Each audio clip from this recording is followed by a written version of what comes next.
Anne-Marie with Future Flying Saucers Resources, and today I'm going to do a really fun and awesome salvation science object lesson for you. And last time I did this, I had all kinds of kids, I don't even remember the number, but I had kids that decided to rededicate their lives, get baptized, decide to follow Jesus through salvation.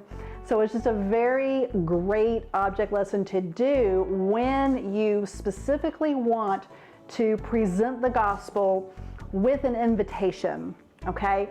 And of course, your group of kids is going to be different than that group of kids that I taught, which is going to be different from the group of kids that I'm going to be teaching coming up. And this is why I'm preparing this, because I'm going to be presenting the gospel this Sunday.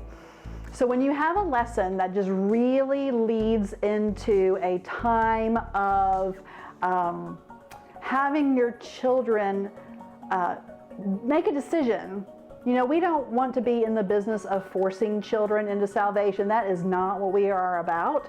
However, we are told in Scripture to present the gospel. And we are to present the gospel more than once. And sometimes we need to allow our children to have an opportunity to respond to the gospel. And so that's how I go about it when I'm teaching a Bible object lesson, and it just lends itself right into the salvation gospel message. I want to allow the children to have an opportunity to respond. And you know what? Just like Samuel was called at a very young age, our children can be called to a Christian life at a very young age. And who am I to stop that? So this is one thing that I have used, and it has worked really well. And again, we're not about manipulation, but we are about presenting the gospel in a visual way so that children understand what the gospel is and why they even need Jesus. So this is how this one works. You need some iodine, and you need 2 bucket containers.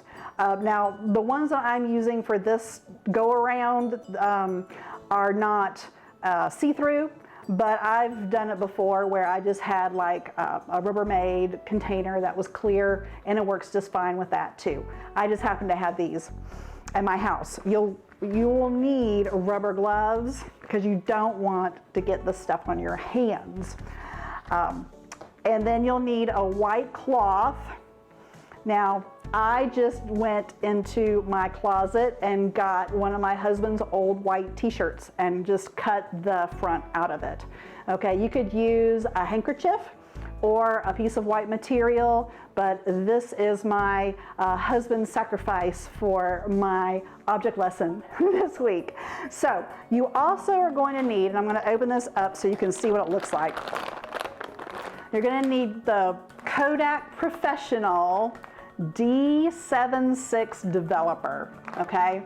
And you know, normally if you've watched any of my other lessons, if you see my stuff online, I usually try to have all my object lessons be very easy to do and have all of the items in your home. This is one where I just highly recommend just go on Amazon and purchase a bag of this. It's not too expensive, maybe $10 or $12. You can go to any drugstore and get the iodine and get the dollar store gloves, okay? And then what you're gonna do is I filled my container about half full with water. And then I took 3 tablespoons of the developer and put it in the water. And then I mixed it until it dissolved all the way in. And this is something you're going to want to do before the children get to you, because you don't want them to really know what you're going to be doing. So you definitely don't want to prepare it while they're in front of you, okay? Because then they're going to know, wow, something really cool is going to happen. Well, you want to kind of save the wow factor until the end, okay? So with that, we're ready to go. So I'm going to get my gloves on. Then what I'm going to do is just go step by step through it, kind of give you some words that you can say with each part, and then you'll be able to see the results of this object lessons for salvation, which is really kind of cool. Okay, So you start with the nice, clean, white piece of cloth, okay? And this is where you start out talking to the children about creation, the Garden of Eden that God created, where everything was perfect. He placed Adam and Eve in the garden. They were perfect. There was no sin. They were able to walk with God, and it was just an amazing, perfect place to be. God is holy. God is perfect. And at that point of time, Adam and Eve were perfect as well. But then something happened, right? And this is when you're going to pick up your iodine and take off the top. And then this bucket that's empty, hold this over because it will drip, okay? So then you go into, so you take your white cloth, but Adam and Eve made a choice. They decided to disobey God. And when they disobeyed God, they became stained with sin. They became stained and icky and yucky.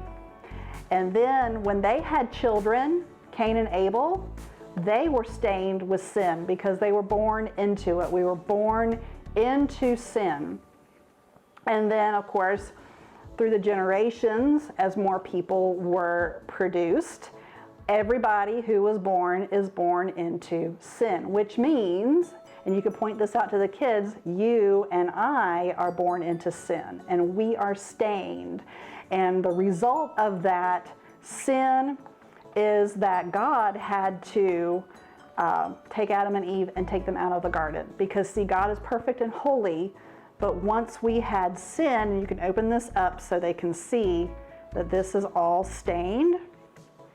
Once humanity was stained with sin, we couldn't be in a perfect relationship with God because He's perfect and holy, and humanity was not perfect and holy anymore. And the problem is, I can't take this cloth and go wash it now. The iodine, I mean, I've got gloves on. The iodine has stained this white cloth. There's no getting it out. And it's like that with sin in our life. We can't fix it. In fact, any good work that we try to do is like filthy rags. We can't fix the sin problem. But God can, and that's the hope that we have. And so in His love, God sent Jesus. And Jesus died on the cross. Jesus is also God. He's God's Son. He is perfect. He was holy. He came and lived on this earth, died on the cross, and because of Him, we can take our stained lives and become clean again.